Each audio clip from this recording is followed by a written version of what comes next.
What's up everybody, we're back here in my living room today. I'm here to show you another option in the no drill room divider curtain rod type product. This is one you can set up in your house without having to drill into your walls or your ceiling, and this kit comes with curtains. This type of product is really cool. This is not the first time I have set something up like this. This provides a quick and easy way to set up a room divider, and if you're anything like me, you don't like to drill into your walls, so this allows you to set up some curtains and be flexible and not damage your house. Several different reasons why you would want to use something like this. First, we're going to unbox it and see what comes with the kit, and then we'll set it up right here in front of this wall. This is not the most ideal place for a product like this, but this is the cleanest place in my house, so that's how we're going to rock it. But then we'll put it together and see what it looks like once it's all set up. So if you want to learn more about this kit and see it all set up, I do too. So let's do it together. We have the whole kit right here. Let's open it up and see what we got. So here is what we're looking at when we open the box. Again, this kit comes with curtains. So here are the curtains. I've never seen curtains coiled up like that. That's kind of cool. First bag out is the black accessory kit. This one has the feet that'll go on the ceiling and on the floor. And then this also has the mounts for the horizontal poles that mount on the vertical poles. This bag has all the pieces for one of the vertical poles. Here's the other vertical pole bag. Those two should be identical. Here we have a bag for the horizontal pole. And this kit comes in different sizes and configurations. I'm going to only show you one configuration today. That's the horizontal pole. Got some rings for the curtains, and then the magnetic buckles that we talked about before. And last but not least, we have the instructions for how to set this thing up. So pause to read. And there's the back, pause to read. To assemble this, we're going to start with two base pieces. Pipe number 1 has holes for adjusting the height. Pipe number 2 has the pin that's going to go inside pipe number 1 to adjust the height.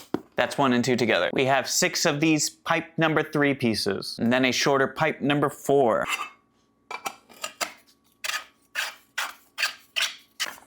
That's what we're looking at. I am on a step stool now. We are looking at my ceiling. Put another foot on top of the pole. I'm gonna go up a couple notches on pipe 1 and 2. And this is probably the trickiest part of the whole thing. Here is where your spring tension is on top. Honestly, it's a little difficult to get this pin in place once you're that close to the ceiling. So here's my trick. I'm actually gonna bring it back a little bit and extend it not in place. And then I'm gonna grab it and pull it down and then swing it into place where I want it.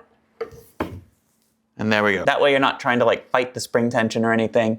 You can just pull down, move it out of place, hit the notch you need here, pull it down, and then swing it into place. If you find a better way to do it, feel free to do that, but that's my little hack there. So we have our first vertical pole mounted. That's what it looks like. If you have a level, it helps to level it out, but I don't have one right now, so we're just eyeballing it. But once it's installed and in place, that's what it looks like.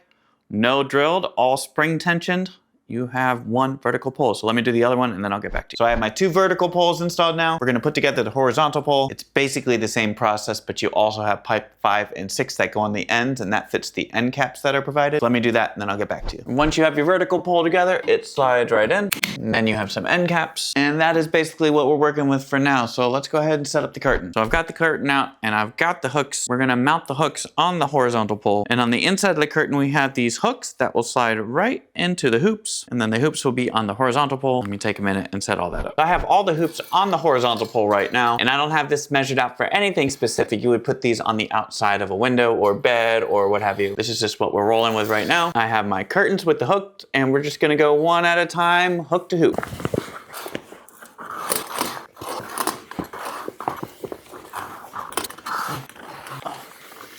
All right, that's all of them. And here's what we're looking at. Kinda cool. And here's the finished product. Here's everything set up. We have 2 vertical poles. We have a horizontal pole. We have the curtain going across. We did no drilling into our walls or into our ceiling. That means we are less likely to damage anything. Renter friendly, apartment friendly. Set it up, take it down, no issues. This is not gonna be sturdy enough for people to hang on or swing on. Kids definitely should not be hanging on it. Adults should definitely not be swinging on it. It gets the job done for a curtain or clothes, but not much beyond that. And there are a few different configurations with this, so make sure you double check which one you're getting. And you don't have to use this curtain. If you wanna use your own curtain, you can. It's just a curtain rod. Overall, a really cool product. I will probably end up putting this in my laundry room actually. My laundry room is really ugly. I could use something like this. And even if I don't wanna put it up in there, I could always take it down and put it somewhere else.